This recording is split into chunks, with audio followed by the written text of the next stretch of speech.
اور مجوزہ آئینی ترامیم کا معاملہ پی ٹی آئی نے جے یو آئی سے ایک بار پھر رابطہ کر لیا ہے۔ پی ٹی آئی کا وفد آج مولانا فضل الرحمان سے ملاقات کرے گا۔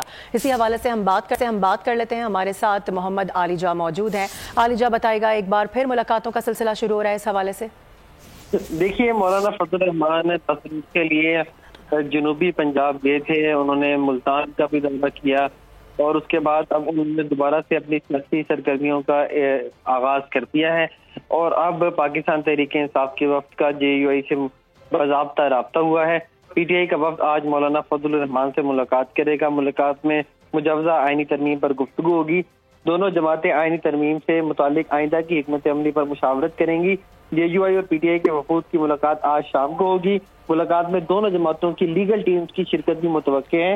آئینی ترمیم پر دونوں جماعتوں نے ایک ساتھ چلنے کے عزم کا اظہار کیا تھا۔ ملاقات میں supreme court practice and procedure ordinance پر بھی مشاورت ہوگی۔ جی ٹھیک ہے، بہت شکریہ آپ کا اس حوالے سے آگاہ کرنے کے لیے علی جا۔ لاہور ہائی کورٹ نے ڈی سی لاہور کو 30 ستمبر تک تحریک انصاف کے